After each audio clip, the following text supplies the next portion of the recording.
आज के इस लेक्चर का हम सेकंड टॉपिक स्टार्ट करते हैं। सेकंड टॉपिक सिंपल सा है, न्यू इकोनॉमिक पॉलिसीज 91। सर ये न्यू इकोनॉमिक पॉलिसी क्या है और ये क्यों आई 91 में? तो सिंपल सा लॉजिक था कि 91 में हमारी कंट्रीज़ की जो पब्लिक सेक्टर यूनिट्स थे या पब्लिक गवर्नमेंट की जो कंपनीज थी उनकी परफॉर्मेंस क्या थी, बहुत ही ज़्यादा पुअर थी। हमारे देश में जो फिस्कल डेफिसिट था, गवर्नमेंट का फिस्कल डेफिसिट, इसको सिंपल से ऐसा समझे कि गवर्नमेंट के एक्सपेंडिचर तो बहुत हो रहे थे लेकिन उनकी इनकम या रिसिप्ट उनकी बहुत ही ज़्यादा कम हो रही थी। साथ में थर्ड इसका रीज़न ये रहा कि कंट्री में जो फॉरेन एक्सचेंज या फॉरेन करेंसी थी वो बहुत ही ज़्यादा कम होती जा रही थी। और ऐसा बोला जाता है कि केवल इंडिया में इंपोर्ट करने के लिए, ऐसे करो कोई हम फॉरेन से कोई प्रोडक्ट को इंपोर्ट करते तो उसके लिए हमें डॉलर, पाउंड, यूरो देना पड़ता था।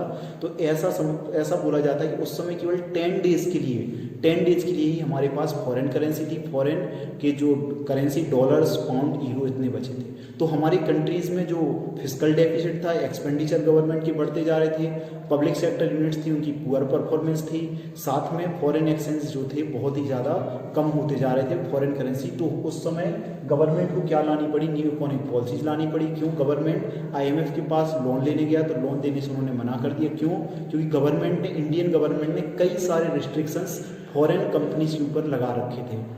कई सारे रिस्ट्रिक्शंस उन्होंने इंपोर्ट एक्सपोर्ट पर लगा रखे थे। तो ऐसी कुछ कंडीशंस थी जिनको लेकर न्यू इकोनॉमिक पॉलिसीज 91 आई। तो 91 की न्यू इकोनॉमिक पॉलिसीज में 3 कंपोनेंट्स थे। एक था लिबरलाइजेशन, एक था प्राइवेटाइजेशन एंड एक था ग्लोबलाइजेशन। मैं इसको अगेन नए लेक्चर में इसको बहुत अच्छे से इस पूरे टॉपिक को डिस्कस करेंगे। अभी केवल हम बिजनेस स्टडी के पॉइंट ऑफ व्यू से इसको थोड़ा थोड़ा करके इसको समझते हैं। तो फर्स्ट क्या था? लिबरलाइजेशन का सिंपल सा मीनिंग था प्रायर टू 91 के पहले क्या था? किसी भी बिजनेस को यदि स्टार्ट करना है, किसी भी बिजनेस को यदि एक्सपांड करना है, उसका कॉन्ट्रैक्शन करना है तो कई सारे लाइसेंस लेने पड़ते थे और गवर्नमेंट की कई सारी परमिशन लेनी पड़ती थी। विथाउट परमिशन ना तो हम एक्सपोर्ट कर पाते थे, ना हम इंपोर्ट कर पाते थे अपने बिजनेस को, ना तो हम एक्सपांड कर पाते थे। ऐसे कई तरह के लाइसेंस लेने पड़ते थे। टैक्स इतने ज़्यादा लगते थे कि किसी को भी बिजनेस स्टार्ट करना आसान नहीं था, ना अपने बिजनेस को एक्सपांड करना आसान था। तो उस समय बिजनेस को आसान बनाने के लिए कौन सा? लिबरलाइजेशन आया। तो लिबरलाइजेशन में उन्होंने क्या किया? कई तरह के जो लाइसेंस बिजनेस को स्टार्ट करने के लिए लेने पड़ते थे उनको उन्होंने क्या कर दिया? खत्म कर दिया। तो कई सारे जो लाइसेंस बिजनेस को स्टार्ट करने के लिए लेने पड़ते थे उन लाइसेंसेस को क्या कर दिया? खत्म कर दिया। साथ में no restriction on export and import, जो कि हमें फॉरेन कंट्रीज में एक्सपोर्ट इम्पोर्ट करने के लिए बहुत सारे लाइसेंस या कई सारे रिस्ट्रिक्शंस थे। तो उन रिस्ट्रिक्शंस को, रूल्स एंड रेगुलेशंस को उन्होंने क्या कर दिया गया? खत्म कर दिया गया। मेरे ख्याल से आपको दोनों बातें समझ में आई होंगी कि बिजनेस को स्टार्ट करना है, एक्सपांड करना है तो उसके लिए लाइसेंस लेना पड़ता था, गवर्नमेंट की परमिशन लेनी पड़ती थी, गवर्नमेंट के रूल्स एंड रेगुलेशन को फॉलो करना पड़ता था। तो उन सारे लाइसेंस को ख़त्म कर दिया गया। एक्सपोर्ट को आसान बनाने के लिए उस पर जो रिस्ट्रिक्शंस थे वो भी क्या कर दिए गए? ख़त्म कर दिए। उसके अलावा कई सारे जो टैक्स रेट थे उन टैक्स रेट को क्या किया गया? रिड्यूस। उन टैक्स रेट को क्या कर दिया गया?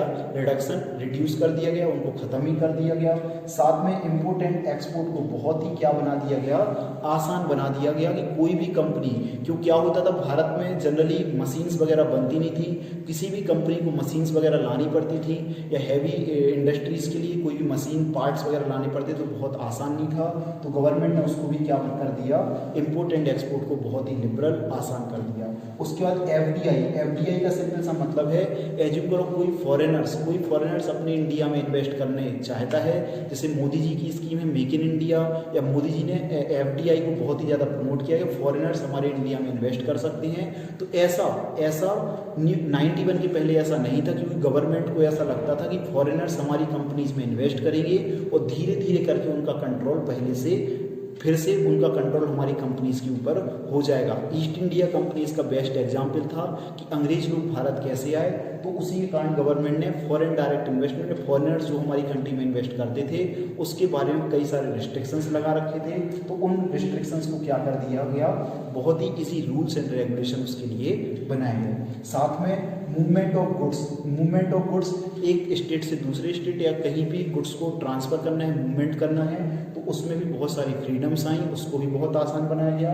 और फिक्सिंग दी प्राइस, 91 के पहले गवर्नमेंट की परमिशन से ही कोई भी कंपनी अपने प्रोडक्ट की प्राइस फिक्स करती थी, तो उसको भी बहुत क्या बनाया, उसको प्राइवेटाइजेशन के बारे में डिस्कस करते। तो प्राइवेटाइजेशन का सिंपल सा मीनिंग था कि प्रायर टू 91 गवर्नमेंट 17 सेक्टर्स ऐसे थे जिसमें 17 इंडस्ट्रीज ऐसी थी जहां पर गवर्नमेंट वर्क कर रही थी, पब्लिक सेक्टर अंडरटेकिंग्स थी, वो उस पर प्रोडक्शन करते थे, सेल करते थे।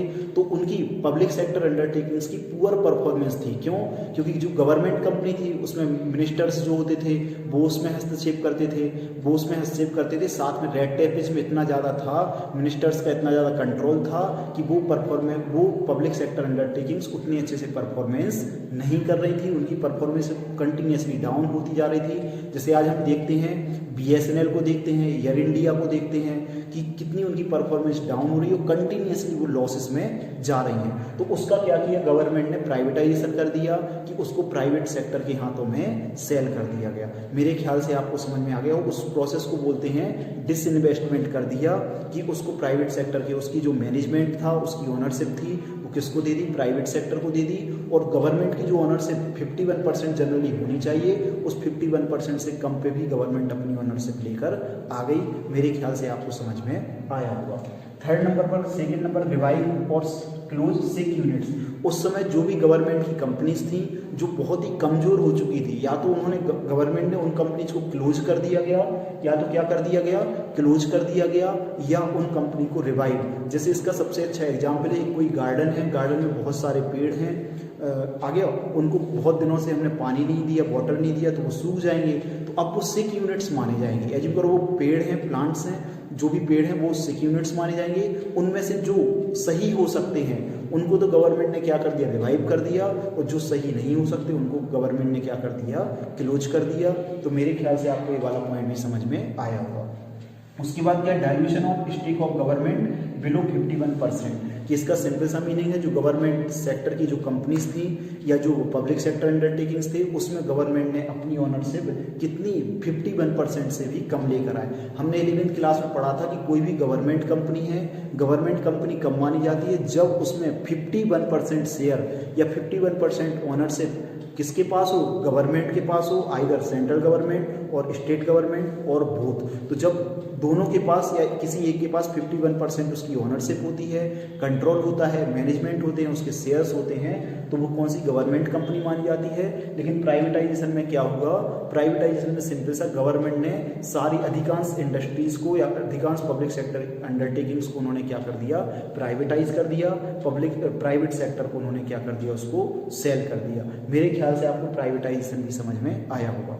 अब हम डिस्कस करेंगे ग्लोबलाइजेशन। ग्लोबलाइजेशन का सिंपल सा मतलब है 91 के पहले किसी भी फॉरेन कंपनी को इंडिया में आकर बिजनेस करना आसान नहीं था।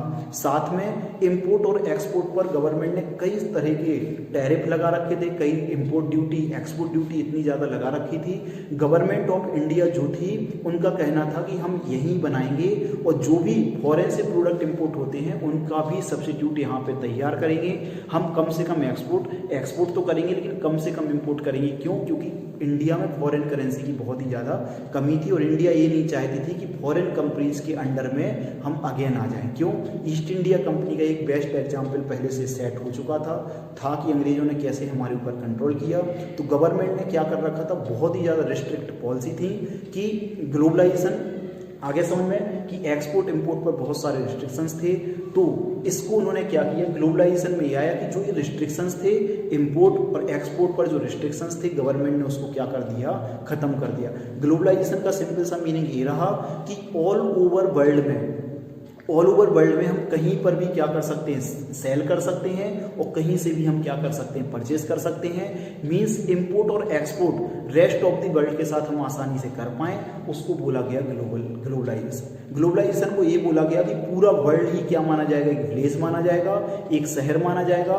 कहीं से भी किसी के ऊपर कोई रिस्ट्रिक्शंस नहीं रहेंगे, कोई भी इंपोर्ट एक्सपोर्ट कर सकता है। तो 91 में ग्लोबलाइजेशन जो पॉलिसी आई इसमें सिंपल सा ये रहा कि कोई भी इंडियन बिजनेसमैन हो या फॉरेन बिजनेसमैन हो, फॉरेन कंपनी हो, इंपोर्ट एक्सपोर्ट आसानी से कर सकती है। तो इंपोर्ट पर सिंपल सा है, जो इंपोर्ट लिबरलाइजेशन, इंपोर्ट को बहुत ही क्या बनाया, आसान बना दिया गया। एक्सपोर्ट ड्यूटी को लगभग ख़त्म करा दिया गया। उसके बाद इम्पोर्ट ड्यूटी जो बहुत ज़्यादा लगती थी इंडिया में, क्यों लगती थी? क्योंकि यदि कोई फॉरेन से कोई प्रोडक्ट 100 रुपीज़ का आता है तो गवर्नमेंट क्या करती थी, उस पर इम्पोर्ट ड्यूटी बहुत ही ज़्यादा लगाती थी, जिससे वो प्रोडक्ट क्या हो जाए, महंगा हो जाए। इसके 2 रीजन्स थे। सबसे पहले तो इम्पोर्ट ड्यूटी लगाने से फॉरेन वाला प्रोडक्ट क्या हो जाएगा, महंगा हो जाएगा, और महंगा होने से इंडिया में उसको कोई परचेस नहीं करेगा। और सेकंड नंबर पर हमारी जो इंडस्ट्रीज़ थी, इंडिया की जो कॉटेज इंडस्ट्री थी, उसको भी क्या करना था, सेव करना था, उसको बचाना था। इसलिए कई सारी इम्पोर्ट ड्यूटी बहुत सारी लगती थी, उसको भी क्या कर दिया गया, कम कर दिया गया। और कई सारे जो टैरिफ स्ट्रक्चर थे, कस्टम ड्यूटी के अलावा कई सारे जो टैरिफ वगैरह लगते थे, उनको भी गवर्नमेंट ने क्या कर दिया, रेशनलाइजेशन कर दिया गया। पूर्ण तरीके से उन टैरिफ को बनाया गया। मेरे ख्याल से आपको ये लिबरलाइजेशन, प्राइवेटाइजेशन, ग्लोबलाइजेशन आपको समझ में आया होगा। इनको एलपीजी पॉलिसीज़ के नाम से भी जाना जाता है। यदि आपको मेरा ये लेक्चर समझ में आया हो तो आप मेरे इस चैनल को लाइक कर सकते हैं। वीडियो को आपको वॉच तो करना ही है, साथ में लाइक भी करना है। और यदि आपको मेरे टॉपिक और सारी चीज़ें समझ में आ रही हैं तो आप अपने फ्रेंड्स को भी इनको क्या कर सकते हैं, शेयर कर सकते हैं। और हम नेक्स्ट लेक्चर में जो डायमेंशन ऑफ बिजनेस एनवायरनमेंट है उसको